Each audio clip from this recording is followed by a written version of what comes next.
जी हाँ, ये है राग प्रेमी पॉडकास्ट और आप सुन रहे हैं मेरी कहानी मेरी जुबानी अर्थ चक्रवर्ती के साथ। आशा है आप सब खैरियत से हैं। राग प्रेमी पॉडकास्ट पर आने वाली सभी नई कहानियों का अपडेट्स पाने के लिए मेरा चैनल सब्सक्राइब कीजिए और क्लिक करिए bell icon to never miss an update. नमस्कार मेरे प्रिय श्रोताओं, आज का एपिसोड मेरी लिखी कहानी शुक्रिया बरसात का तीसरा और आखिरी हिस्सा है। तो चलिए सीधा चलते हैं कहानी की ओर। स्टूडियो से अमर अपना नया गाना रिकॉर्ड करके घर वापसी कर रहा था। उस वक्त करीबन शाम के 5 बज रहे थे। फ्लाइट जर्नी और रिकॉर्डिंग से थका हारा अमर अपनी आंखें मूंद कर जरा रेस्ट कर रहा था। गाड़ी के रेडियो में तब किशोर कुमार साहब का ये गाना कैसे कहें हम धीमी आवाज में बजने लगा। क्या क्या खेल दिखाए, कैसे कहें हम प्यार ने हमको क्या क्या खेल दिखाए। यूं शर्माई किस्मत हमसे, खुद से हम शर्माए। ये सुनते सुनते कब अमर की आंखों से आंसू बहने लगे पता ही नहीं चला। मूड चेंज करने के लिए अमर ने अपने आंसू पोंछे और अपना फोन उठाकर जैसे ही सोशल मीडिया खोला तो उसने पाया कि ऐसी कोई जगह बाकी नहीं जहां उसके और स्मृति की पिछली रात वाली मुलाकात को लेकर मनगढ़ंत अफवाहों का सैलाब न उठा हो। उन्हीं में से एक सोशल मीडिया पोस्ट में हेडलाइन यूं था कि renowned singer Amar Mukherjee spotted with mystery girl in Darjeeling. वो सोशल मीडिया पोस्ट दरअसल किसी न्यूज चैनल का था, तो अमर ने उस न्यूज चैनल के वेबसाइट पर जाकर पूरा स्टोरी पढ़ा। खबर में ये अफवाह फैल गई थी कि सुपरस्टार सिंगर अमर के दार्जिलिंग कॉन्सर्ट के अगले दिन उसे किसी लड़की के साथ होटल में देखा गया, जहां वो उसे लेकर अपने रूम में गया और सूत्रों के अनुसार ये माना जा रहा है कि अमर ने संभवतः उस लड़की के साथ एक ही कमरे में रात बिताई थी। इस तरह की और भी अलग अलग किस्म की घिनौनी अफवाहें और आर्टिकल्स चारों तरफ फैली हुई थी। बेचैन सा अमर अपने माथे पर हाथ रखकर बड़ी गहरी चिंता करने लगा। उसी दौरान उसके दोस्त ऋषि का कॉल आया।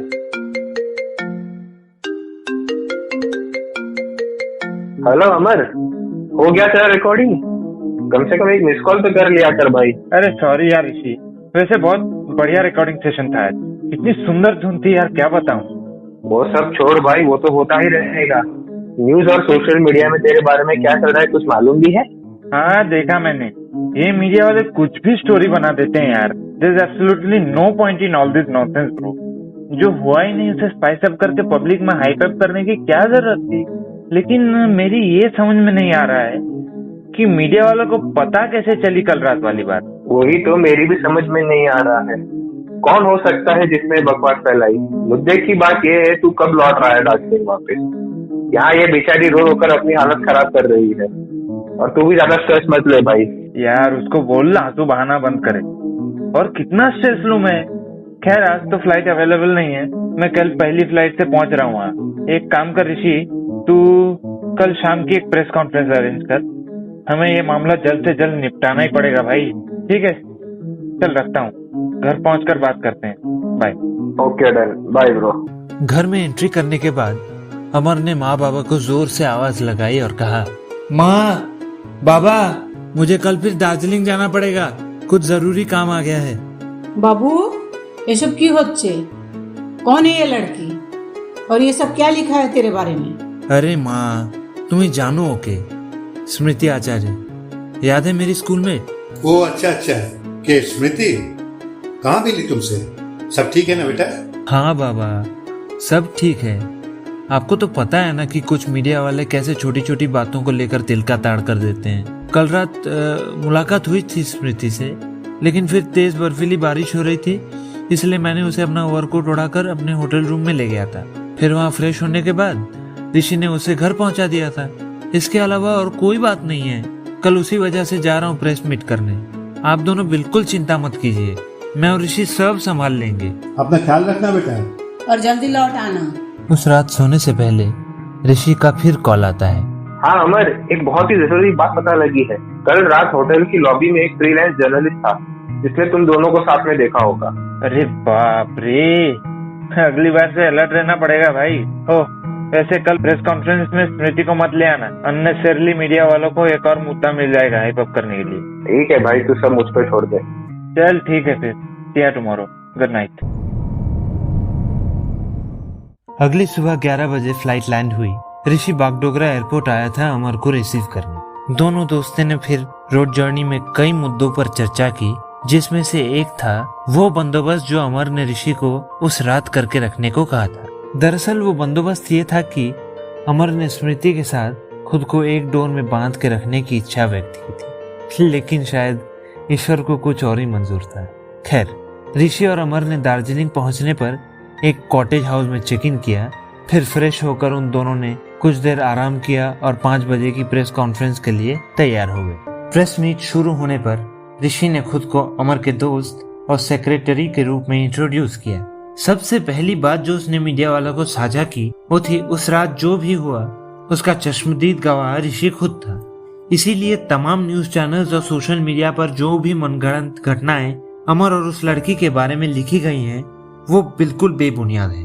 फिर कुछ पत्रकारों ने अमर से उस लड़की का नाम जानना चाहा और ये भी पूछा कि इस अजनबी लड़की के साथ अमर जैसे नामी गायक का क्या रिश्ता है, जिसका जवाब अमर ने कुछ इस तरह दिया। सबसे पहले तो मैं आप सबको आज शाम इकट्ठा होने के लिए धन्यवाद कहना चाहूंगा। देखिए, इन सब अफवाहों के कारण उस लड़की के चरित्र के साथ साथ मेरे चरित्र पर भी काफी कीचड़ उछल चुका है, इसलिए मैं उस लड़की का नाम बयान नहीं करना चाहूंगा। लेकिन मैं आप सबको इतना स्पष्ट कर देना चाहता हूँ कि she is a very close school friend of mine. ये सुनकर कुछ पत्रकारों ने फिर ये सवाल किया कि अगर वो अमर की दोस्त है तो उसके इतने नजदीक खड़े होने की क्या वजह थी, और फिर उसे रूम में ले जाने की क्या जरूरत थी?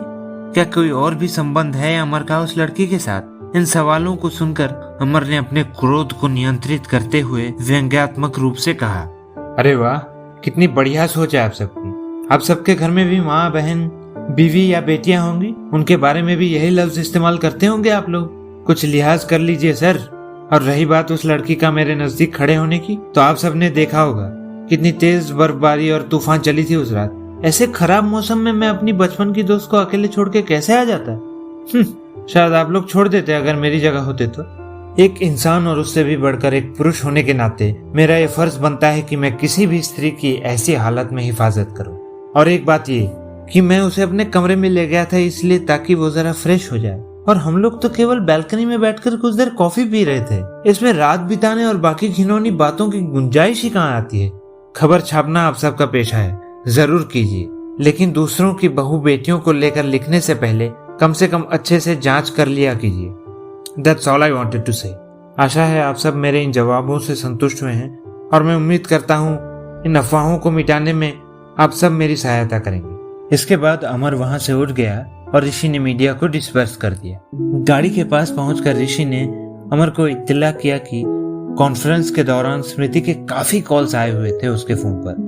अमर ने अपना फोन चेक किया तो पता चला कि उसके फोन पर भी स्मृति के मिस्ड कॉल्स भरे पड़े थे। ये देखकर अमर कुछ सोचने लगा तो ऋषि ने अमर के कंधे पर हाथ रखा और उसे गाड़ी में बैठने का इशारा किया और कहा, यार मुझे लगता है तुझे उससे एक बात बात कर लेनी चाहिए, इससे तुम दोनों का मन हल्का हो जाएगा। रूम में चलकर बात कर लेना उससे, ठीक है?